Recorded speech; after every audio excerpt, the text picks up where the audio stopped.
Hello friends, welcome to my channel BA study. दोस्तों, आज हम पढ़ने वाले हैं बीए थर्ड ईयर जियोग्राफी के थर्ड पेपर का सेकंड चैप्टर, जिसका नाम है पारिस्थितिकी तंत्र की संकल्पना।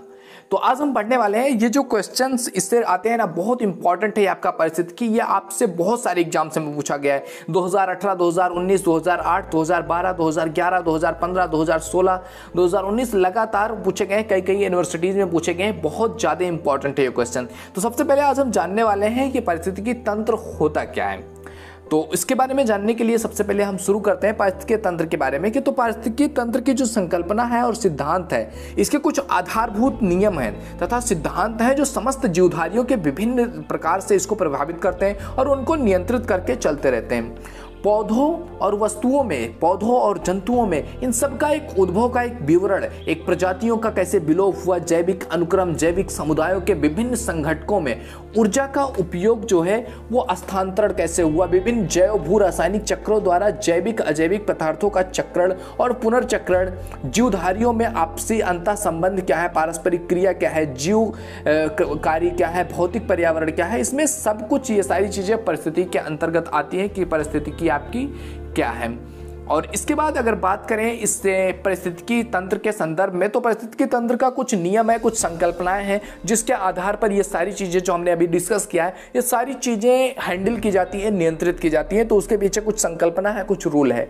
वो रूल कौन कौन से हैं? उसमें पहला रूल जो आपका है वो है आपका पहला नंबर क्या है, वो पारिस्थितिकी तंत्र पारिस्थितिकीय अध्ययन की आधारभूत इकाई है। यानी कि अगर आपको पारिस्थितिकी तंत्र का अध्ययन करना है तो इसकी आधारभूत इकाई क्या है? पारिस्थितिकी तंत्र।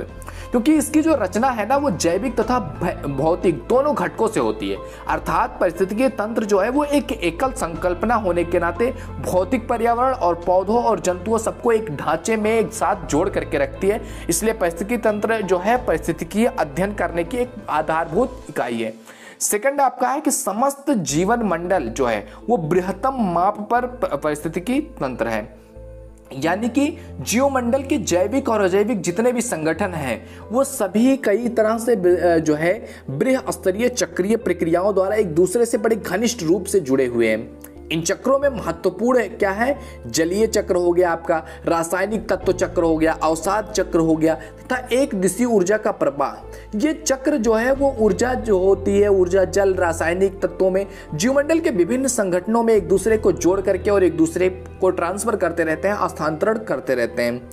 और तीसरी चीज इसमें है आपका कि भौतिक प्रक्रम एवं जैविक प्रक्रम जो है वो एकरूपतावाद के नियम का अनुसरण करते हैं। यानी कि कहने का अर्थ यह है कि इस नियम के अनुसार जो जैविक और भौतिक प्रक्रम आज कार्यशील हैं वे ही पृथ्वी के विगत इतिहास में भी कार्यशील थे।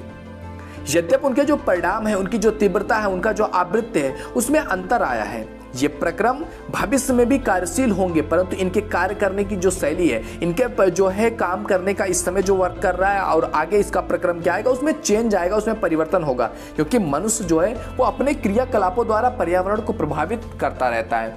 एंड फोर्थ है आपका कि प्राकृतिक प्रकोप जैविक समुदायों को सामान्य रूप से तथा मनुष्य को मुख्य रूप से प्रभावित करते हैं। इसका अर्थ यह है कि जब जैविक प्रक्रम भौतिक घटनाओं से संबंधित हो जाते हैं तो अधिक भयानक हो जाता है, इसका प्रकोप काफी भयानक उत्पन्न होता है। जैसे कि मान लिया कि बाढ़ के बाद मुख्य रूप से शहरी क्षेत्रों में बैक्टीरिया के द्वारा जल दूषित हो जाता है। अगर कहीं किसी इलाके में बाढ़ आ जाता है तो उससे क्या होता है, चारों तरफ पानी भर जाते हैं जिससे कि तमाम तरह की बैक्टीरिया आ जाती हैं और जो पानी चले जाने के बाद भी वहाँ का जो जल होता है, जलस्तर होता है वो दूषित हो जाता है, जिस कारण से विभिन्न प्रकार के रोग और बीमारियों का आविर्भाव होता है और यह बड़ी तेजी से फैलता है, जिससे तमाम प्रकार के बैक्टीरिया आ गए, तमाम प्रकार के वायरस या फ्लू की तरह से वर्क करता है, जिससे लोगों के जीवन में बहुत सारे प्रॉब्लम्स उनको फेस करने पड़ते हैं। तो पारिस्थितिकी तंत्र की जो संकल्पना है मुख्य रूप से इन्हीं चार चीज़ों पर आधारित होती है जो मैंने आपको एक एक करके बताया हुआ है। आई होप आपको अच्छे से समझ में आया होगा कि पारिस्थितिकी तंत्र क्या है। वो तंत्र जो है जैविक और प्राकृतिक भौतिक सभी घटकों को एक साथ कनेक्ट करके, एक साथ जोड़ करके वर्क कराता है, जिससे लोगों का कार्य चलता है, लोग अपनी कार्यशैली में आगे बढ़ पाते हैं। तो वो कहलाता है आपका पारिस्थितिकी तंत्र। तो अगर आपको वीडियो पसंद आया हो तो लाइक जरूर कीजिएगा। पहली बार आए हो चैनल पे तो प्लीज़ एक बार चैनल को विजिट कीजिए। अगर आपको पसंद आता है, आपको अच्छा लगता है, इसमें आपको कुछ वैल्यू मिलता है तो सब्सक्राइब कीजिए, अदरवाइज मत कीजिएगा। तो मिलते हैं आपसे अगले वीडियो में, तब तक के लिए जय हिंद, जय भारत, थैंक यू।